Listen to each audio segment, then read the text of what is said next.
Exit नका करू, फॅमिलीनं involve व्हा, एक्झिट नका करू. म्हणजे एकाच्या संगतीनं दुसरा गेला, पहिलेच असं नाही व्हायला पाहिजे.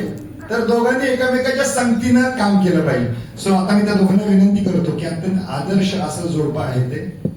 मी म्हटलं की भांडणं कोणाच्या घरात नाहीये, पण त्याच्यावर मात करणं आणि एकामेकाच्या खांद्याला खांदा लावून दोघांची मिळून स्वप्न पूर्ण करणं, याची जी मजा आहे ना, ते ह्या जोड्याकडे बघितलं की येतं. तुम्ही नक्की यांच्या ऑफिसला जाऊन स्टाफ ठेवलाय आणि सगळ्या प्रकारचं काम जोरदार चालू आहे. आणि ज्या प्रकारचा PR केलाय त्यांनी ना, त्या पिरंगुट मध्ये गेला ना, तर आपल्याला वाटतं की तिथल्याही लोकांना हे लोकल आहेत. लोक बोलतात ते लोकल आहेत, ते लोकल आहेत का नाहीये, ते ग्लोबल आहेत. आता त्यांच्याकडून येस प्लीज. पहिलं कोण बोलणार तुमच्या? मॅडम बोला. पद्मा आत्ता काय डिओनच्या मीटिंगला ऍड्रेस करून आली चिंचवडला जाऊन.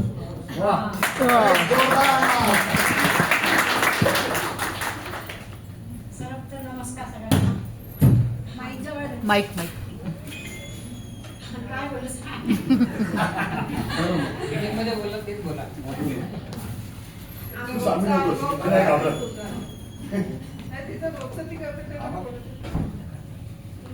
मी सकाळी 5:30ची मीटिंग जॉईन करते.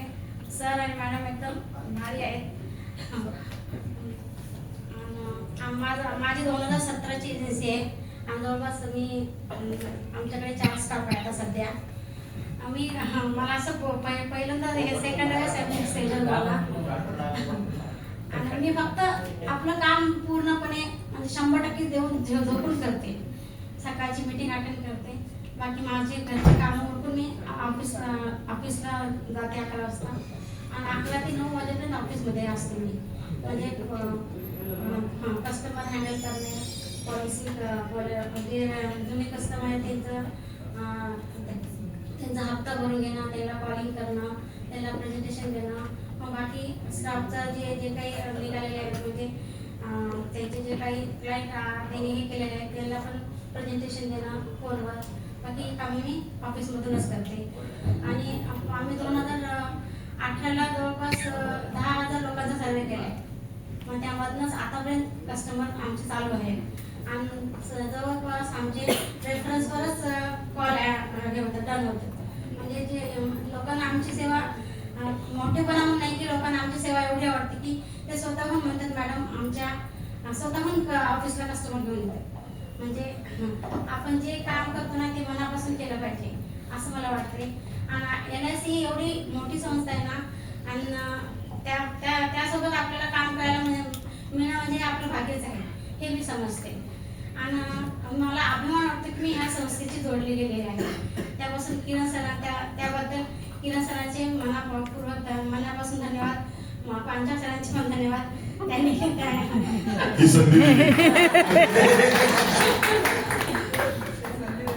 सारखी संधी देतो आणि तो आज पण ती लवकर आली, संधी दिली तुला, लवकर जातो पद्मा पोहोच. बरं पद्मा, तुझं रुटीन सांगायचं, तू काय काय करते सगळ्यांना. पद्मा तिचं रुटीन सांगेल, नक्की ऐका तुम्ही, तुम्हाला आवडेल ऐकायला. पद्मा मॅम काय काय करतात, काय रुटीन आहे, म्हणजे रोजची दिनचर्या काय, दिनक्रम कसा आहे आपला? मी सकाळी 5:30ची मीटिंग अटेंड करते. मग घरची कामं आवरून मी ऑफिसला जाते. किती वाजता? 11 वाजता जाते ऑफिसला.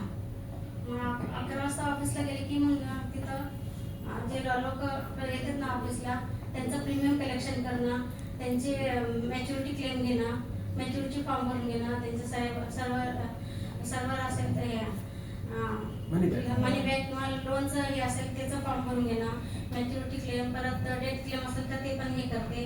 आणि त्याची शाखा चेंज करायची असेल तर ते पण करून घेते. बाकी सर्व सर्व्हिसिंगवर जास्त काम चालते ऑफिसमध्ये आणि त्याच्यामधनं पण जास्त पॉलिसी क्लोज होतात. आणि पुस्तक वाचता? रोज पुस्तक वाचते, एक पण ध्यान करते 10 मिनिट सकाळ संध्याकाळ. परत आणि मी मोटिवेशन स्पीकर म्हणजे ऐकते युट्यूबवर. मला त्याचा तो एक छंद आहे. म्हणजे काय केलं ना काय, हर्षवर्धन जैन आहेत ना, म्हणजे त्यांची इतकी काय नाही म्हणजे असं तसं म्हणायला, त्याच्यासाठी आम्ही उज्जैनला गेलो होतो त्यांचं स्पीक ऐकायला. म्हणजे मला असे मोटिवेशन स्पीकर ऐकायला म्हणजे खूप आवडते.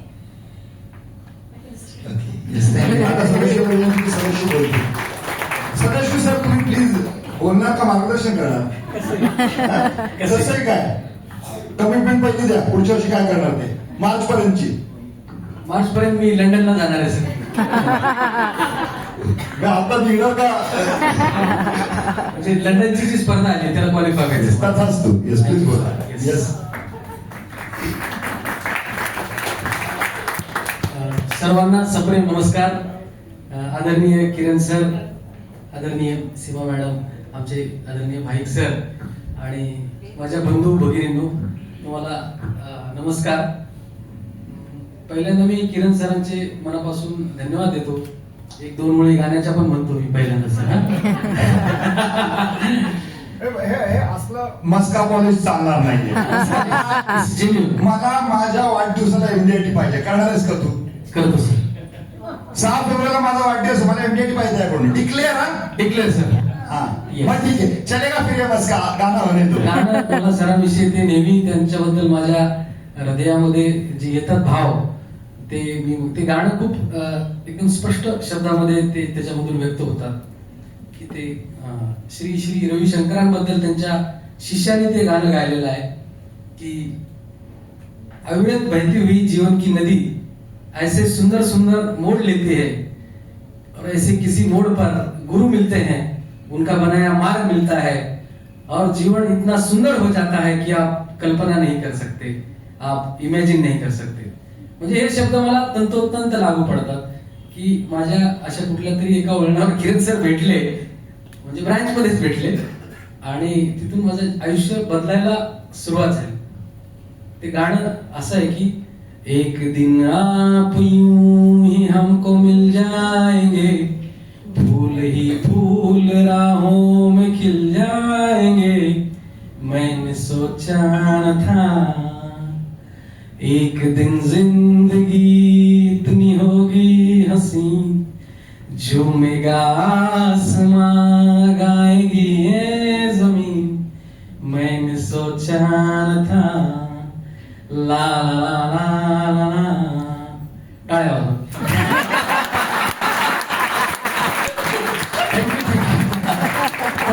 असं हे सुंदर गाणं मला किरण सराबद्दल एकदम तंतोतंत लागू पडतं.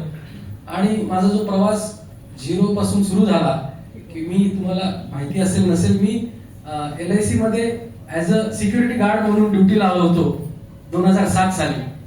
आणि तिथे मला असे टेम्पररी 2 दिवसाची ड्युटी मिळाली होती आणि माझ्या मनात अशी कल्पना आली की अरे हे काम तर आपण करू शकतो, आपण 12वी पास आहे आणि एजंट म्हणून आपण चांगलं काम करू शकतो, असं माझ्या मनात परमेश्वराने विचार दिला. आणि किरण सर पण त्याच वेळी जॉईन झाले होते आणि किरण सरांकडे मला आमचे झा साहेब होते, अरुण कुमार झा साहेब, त्यांनी मला किरण सरांची भेट घालून दिली. आणि मग आम्ही पैसे भरले आणि एजन्सीला सुरुवात झाली. त्यावेळी मी रात्रपाळीला दगडूशेठ हलवाईला ड्युटी केली आणि दिवसा ट्रेनिंग केली शिवाजीनगरला. म्हणजे त्यावेळी ऑफलाईन ट्रेनिंग होतं ते 100 तासाचं. आणि ते प्रसंग, ते दिवस मला आठवतात की मी रात्री ड्युटी करायची, एका हॉटेलमध्ये 20 रुपये देऊन आंघोळ करायचं आणि मग दुसऱ्या दिवशी सायकलवर तिकडे ट्रेनिंगला जायचं. अशा म्हणजे हे दिवस काढून मग हळूहळू सरांनी गाईड करत गेले, पुश करत गेले आणि तो प्रवास सुरू झाला.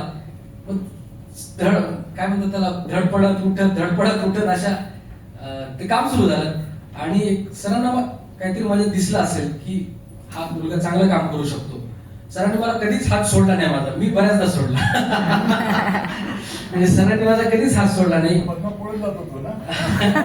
म्हणजे प्रत्येक प्रसंगामध्ये सर माझ्या पाठीशी माझ्या वडिलांसारखे उभे राहिले. माझे वडील तर इथे नव्हते, पण किरण सरच माझे वडील होते पुण्यामध्ये. की मी काही चुकलो, धडपडलो, बिघडलो, बाजूला गेलो तर सर मला पुन्हा पुन्हा घेऊन पुन्हा मार्गावर घेऊन येत गेले.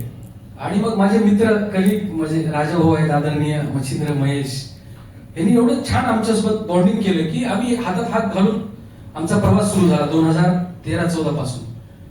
आणि मग सरांनी पण आमच्यावर लक्ष द्यायला सुरुवात केली की ही चांगलं काम करू शकतात मुलं.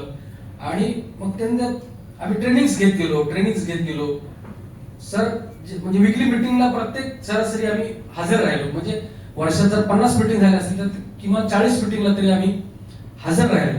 आणि मला असं वाटतं की प्रत्येक मिटिंग मधून आपल्याला काही ना काही इनपुट्स मिळत असतात आपल्या व्यवसायामध्ये पुढे जाण्यासाठी. कारण कोणत्या क्षणी काय आपल्याला विचार मिळेल आणि त्या विचारातून आपण काय प्रेरणा घेऊन पुढे जाऊ हे आपल्याला सांगता येत नाही. त्यामुळे प्रत्येक मीटिंग, कारण परमेश्वराचे विचार त्या मीटिंग मधून तो बोलणारा वक्ता बोलत असतो असं मला वाटतं. कारण एक एक शब्दामध्ये काही ना काही एक आयडिया तुमचं आयुष्य बदलून टाकू शकते. 2018ला अविनाश पाटील सरांचा एक कोर्स होता, ज्याची त्यावेळी फी होती 48,000. तर आम्ही ते सगळ्यांनी भरली, आम्ही जे सोबत आम्ही सहकारी होतो सगळ्यांनी ती फी भरली. आणि पहिल्यांदा माझं त्यावेळी त्यांनी अविनाश पाटील सरांनी वेगवेगळे कोचेस तिथे घेऊन आले होते. दया वायकर साहेब होते, आमचे आदरणीय लिमये सर होते. खूप छान त्यांनी त्या वर्षी आम्हाला मार्गदर्शन केलं. आणि त्याच्यातून पहिलं MDIT माझं झालं. आणि सर्वे खूप केला त्या वर्षी. सगळ्यांनी एकमेकांना सोबत जाऊन आम्ही ज्या त्या एरियामध्ये असे सर्वे केले की ज्याच्यामधून आम्हाला डेटा चांगला कलेक्शन मिळाला, लोकांपर्यंत रीच वाढला. आणि मग मी तर ते खूप उचलून धरली आयडिया. आणि जवळपास मी 10 लोक कामाला ठेवली, म्हणजे पर फॉर्म वाईज. आणि मग 12,000 फॉर्म आम्ही त्या वर्षभरात भरले, डोर टू डोर जाऊन सर्वे मधून. आणि त्याच्यातून त्या वर्षी 200 पॉलिसीज आमच्या झाल्या पहिल्यांदा. आणि MDIT पण झालं, कारण प्रीमियम तिकीट साईज जो होता तो एक 12,000, 15,000, 12,000, 15,000, 20,000, 30,000 असाच तिकीट साईज होता. नंबर ऑफ पॉलिसीवर MDIT झालं. आणि जे अशक्य वाटत होतं, आणि आपल्याला वाटतं पण अशक्य, आपल्या विचारांमध्ये खरी ताकद आहे. जसं आपण विचार करतो तसं आपल्या आयुष्यामध्ये आपण प्रत्यक्षात येत असतं. खरी जादू विचारांमध्येच आहे. म्हणजे आणि अडचण ही आहे की माणूस विचार करायलाच घाबरतो. तर विचार करायला अजिबात घाबरायची गरज नाही. त्यावेळी विचार केला, सरांनी पण विचार केला, आम्ही पण विचार केला. आणि पहिल्यांदा आमचं MDIT झालं तिथे. पण त्याच्यानंतर मात्र थांबायची गरज पडली नाही. आम्ही 2014ला ऑफिस सुरू केलं किरण सरांनी मे मध्ये कर्वे रोडला. आणि त्याच्यानंतर मी सरांच्या ऑफिसमध्येच आम्ही टेबल घेतले, एका खोलीमध्ये आम्ही तिघांनी. आणि तिथे ऑफिस सुरू केलं, ऑफिसचा फील घेतला. आणि मला ऑफिसमध्ये भारी वाटते. आणि मग नोव्हेंबर 2014ला मी ऑफिस सुरू करण्याची हिंमत केली. पद्माचा त्याच्यामध्ये खूप मला सपोर्ट होता. पद्मा सांगितली मी बसते ऑफिसला, तुम्ही सुरू करा. स्टाफ वगैरे काय नाही, पद्मा ऑफिस मुलांना शाळेत सोडून जाऊन बसायची आणि ते ऑफिस रन केलं. त्यावेळी सीमा मॅडम, किरण सर आले होते ऑफिसच्या उद्घाटनाला. आणि आमच्या ऑफिसचं भाडं, म्हणजे आमच्या घराचं भाडं पेक्षा ऑफिसचं भाडं जास्त होतं. पण सरांनाच काळजी वाटायची की हा कसा करेल. पण सरांनी असं बोलल्यावर हा हिंमत खचेल मुलगा, म्हणून सरांनी असं काही न बोलता तू कर असं म्हणत राहिले की मी आहे असं ते म्हणायचे, तू कर तू कर. आणि त्यावेळी मग आम्ही ऑफिस सुरू केलं. ऑफिस सुरू केल्यानंतर चांगला प्रतिसाद मिळाला, लोकांना पण आवडली सर्व्हिस. की असं कोणी कार्यालय सुरू करून प्रोफेशनली सर्व्हिसेस इन्शुरन्स सेक्टरमध्ये पहिल्यांदा असं पिरमुटमध्ये कुणीतरी केलं होतं की लोकांना इथे डोर स्टेप सर्व्हिस, गावामध्ये त्यांना हप्ता भरायची सोय. आणि जे काही त्यांना पुण्याला जायला लागायचं, जसं पिरमुट इथून थोडं लांब आहे, म्हणजे 15-20 किलोमीटर आहे, तेवढ्यात खूप लोकांचा वेळ वाचायला लागला. आणि त्यांच्या ज्या छोट्या छोट्या पॉलिसी होत्या त्याच्यामध्ये आम्ही मोठ्या पॉलिसी करायला लागलो. मग 2000 आता मला जास्त फिरायला लागायचं. आणि एकदा आम्ही बस स्टॉपला उभं राहिलो होतो, मी, पद्मा, आमची 2 मुलं, आई. आणि त्यावेळी चपाचं पूल लागायला लागलं, कारण बाईकवर तर 5 जण बसता येत नाही. मग धूर लागला. आणि त्याच वेळी मी ठरवलं की आता कार घ्यायला पाहिजे आपण. आणि त्याच क्षणी आम्ही कार 2016ला बुक केली. बरेच जण त्यावेळी पण असं म्हणायचे की अरे तू घर नाही घेतलं, कारच घेतो पहिल्यांदा. पण मला असं वाटलं की आपल्या व्यवसायासाठी काय गरजेचं आहे, तर कार गरजेचं आहे. कारमुळे माझी अजून मुवमेंट वाढली. आणि मग त्या वर्षीपासून 2016ला मी उल्लेख करेन की फेब्रुवारी 2016ला काळवीट इन्स्टिट्यूटचं एक कोर्स सरांनी आम्हाला इंट्रोड्यूस केला. सरांनी आग्रह केला की तुम्ही हा कोर्स करा. आणि तो 3 दिवसाचा जो कोर्स होता तो आम्ही केला. आणि तिथून परत एकदा दृष्टिकोन बदलला. आपल्या व्यवसायाकडे बघण्याचा, आपल्या आयुष्याकडे बघण्याचा दृष्टिकोन चेंज झाला. आणि तो कोर्स केल्यानंतर मात्र आम्ही अजून मोठ्या पॉलिसी चांगल्या प्रकारे कस्टमरला समजून देऊन विकायला सुरुवात केली. आणि 2018चं तर मी सांगितलं की MDIT झालं, तिथून पुढे MDIT होत गेलं. मग 2022ला शतकवीर पण दरवर्षी होत गेलं. एक वर्ष पद्माचं MDIT झालं, शतकवीर दरवर्षी होत होतं. आणि मग 2022ला आम्ही ठरवलं की आता आपलं स्वतःच ऑफिस व्हायला पाहिजे.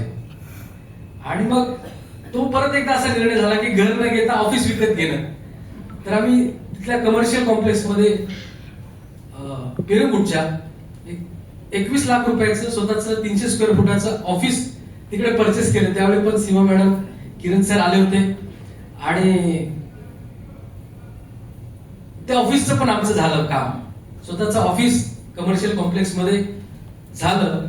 आणि मग त्याच्यानंतर किरण सर मला कुठे कुठे पाठवत असतात मीटिंग्सना, की आता मला चांगलं बोलता येतं असं सरांना वाटतं, त्यामुळे मला कुठे कुठे ते मीटिंग्सला पाठवत असत. सरांनी एकदा मला नारायणगावला पाठवलं. मी आणि माझा मुलगा नारायणगावला लेक्चर द्यायला गेलो आणि तिथे काय झालं, मी माझ्या वॅगनार मधून गेलो आणि तिथले जे एजंट होते ते इनोवा मधून आले होते. वक्ता चाललाय वॅगनार मध्ये, आता कसं काय मोटिवेशन मिळायचं. मी त्या क्षणी ठरवलं की आपली मोठी गाडी असायला पाहिजे आणि मग तिथून आल्याबरोबर मी माझी मोठी गाडी बुक केली, ग्रँड विटारा. टाळ्या वाजव की.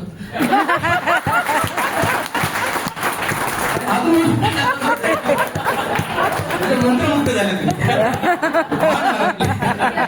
स्टोरी मध्ये भान साहजिक अजून मधून वाजवायचं. कधी वाचनाला गेलं कुठे ऐकायला, म्हणजे काय कळत नाटा बोलत म्हणजे ऐकताय तुम्ही का बोर होतोय का सो टाळ्या वाजवायच्या. मी वाजवतो बरोबर नाही, टाळ्या वाजवली बोलणाऱ्याला चांगलं वाटतं. कुठपर्यंत जातो आपण, हा गाडी घेतली grand Vitara. So grand Vitara घेतली आणि म्हणजे खूप आमच्या तालुक्यात ती पहिली गाडी घेतली मी 2023 ला. म्हणजे हा खूप मोठा म्हणजे लोकांना मोटिवेट करणारा प्रसंग होता. तालुका कुठला? मुळशी तालुका.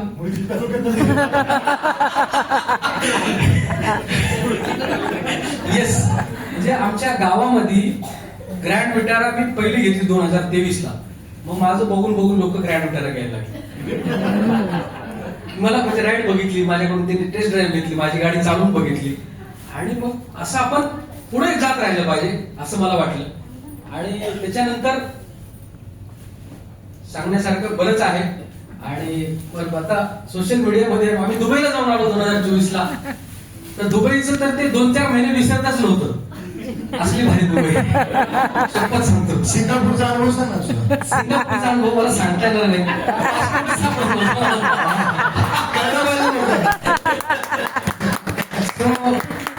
सिंगापूरला मला जायला जमलं नाही, पासपोर्ट खरंच सापडला नाही. म्हणजे शोधला असताना सापडला असता, मी पण शोधला नाही म्हणलं. सो पण दुबईला त्याच्यानंतर मात्र मला असं म्हणत आलं की कुठलाही प्रसंग आपण चुकवायला नको. इव्हन छोटी मीटिंग असो दुसरं म्हणजे कुणाला काय फरक पडत नाही. म्हणजे तुम्ही नसल्यामुळे तुम्हाला स्वतःला अनुभवाला तुम्ही मुक्ता असं मला जाणवलं. कारण सिंगापूरला मी नाही गेल्यामुळे सिंगापूरमध्ये काय बंद पाळण्यात आला का नाही. मलाच तो अनुभव आहे की काय काय बघून आले सिंगापूरला जाऊन. लंडनला जाणार आहे ना? लंडनला जाणार आहे मला. त्याच्यामुळे मी ठरवलंय की आता मिस करायचं नाही. कारण लाखो वर्षापासून पृथ्वी अस्तित्वात आली, त्याच्यावर मानव प्राणी लाखो वर्षापासून अस्तित्वात आला आणि त्यातलं आपलं एवढं छोटंसं आयुष्य 70-80 वर्षाचं. मग या छोट्या आयुष्यामध्ये काय काय गोष्टी करायच्यात आपल्याला. तर मग क्षण आपला महत्वाचा आहे. क्षण न वाया घालता आपल्याला आयुष्य भरभरून जगायचं आहे. त्यामुळं प्रत्येक जी गोष्ट आहे मिस करायची नाही. त्यामुळं प्रत्येक दिवस हा कसा व्हायला पाहिजे, 16 व्हायला पाहिजे, जल्लोष व्हायला पाहिजे. दररोज साने गुरुजी असं म्हणतात की जेव्हा नित्यकर्म जेव्हा 16 होतो तेव्हा आयुष्य ही आनंद यात्रा होते. आता वेळेचं पण सीमा आहे, म्हणजे वेळेचं बंधन आहे, मर्यादा आहे. तर मी असं बोलू शकतो, तुम्ही एवढून टाळा वाजवता प्रेरणा मिळते अजून बोलायला. पण मी आता या ठिकाणी मला थांबावं लागणार आहे कारण 8 वाजले, सगळ्यांना जेवायचंय. आदरणीय आपले बीएम सरांबद्दल मी तुम्हाला सांगतो की बीएम सर आपले एवढे सपोर्टिव्ह आहेत आणि नवीन कल्पना ते आपल्यासाठी घेऊन आले आहेत. सर जेवढे दिवस आपल्या सोबत आहेत तर सरांच्या ज्ञानाचा, सरांकडे ज्या काही टेक्निक्स आहेत त्याचा आपल्याला 100% वापर करून घ्यायचा आहे. त्यामुळे सर आपले किरण सर, बीएम सरांच्या मार्गदर्शनाखाली आपण नवीन अनेक विक्रम प्रस्थापित करू. आपल्या डिव्हिजन मध्ये, देशामध्ये मोठं काम करू आणि प्रत्येक जण हा काम करू शकतो, मोठं काम करू शकतो. आणि त्याचे मनात विचार आणा तुम्ही की तुम्ही जसं विचार कराल तसं अस्तित्वात येणार आहे. आज जे काही आपण आहे त्याचा आपण काल जो विचार केला होता त्याचा आज आपण आहोत आणि आज जो विचार कराल ते उद्या प्रत्यक्षात येणार आहे. त्यामुळे विचार मोठा करायला कधीच घाबरू नका. या ठिकाणी मी धन्यवाद देतो, पद्माचे धन्यवाद देतो, किरण सरांचे धन्यवाद देतो, सरांचे धन्यवाद देतो LICचा मी मनापासून आभारी आहे. LICच्या व्यवसायावर मी अत्यंत प्रेम करतो. म्हणजे असं म्हणू नये की पद्मापेक्षा जास्त LICवर प्रेम करतो मी. पद्मावर पण खूप प्रेम करतो. पद्मावर पण मी आता खूप प्रेम करायला लागलो आहे. सो तुम्ही मला सहन केलं, म्हणजे ऐकून घेतलं, त्याच्याबद्दल मी मनापासून धन्यवाद देतो.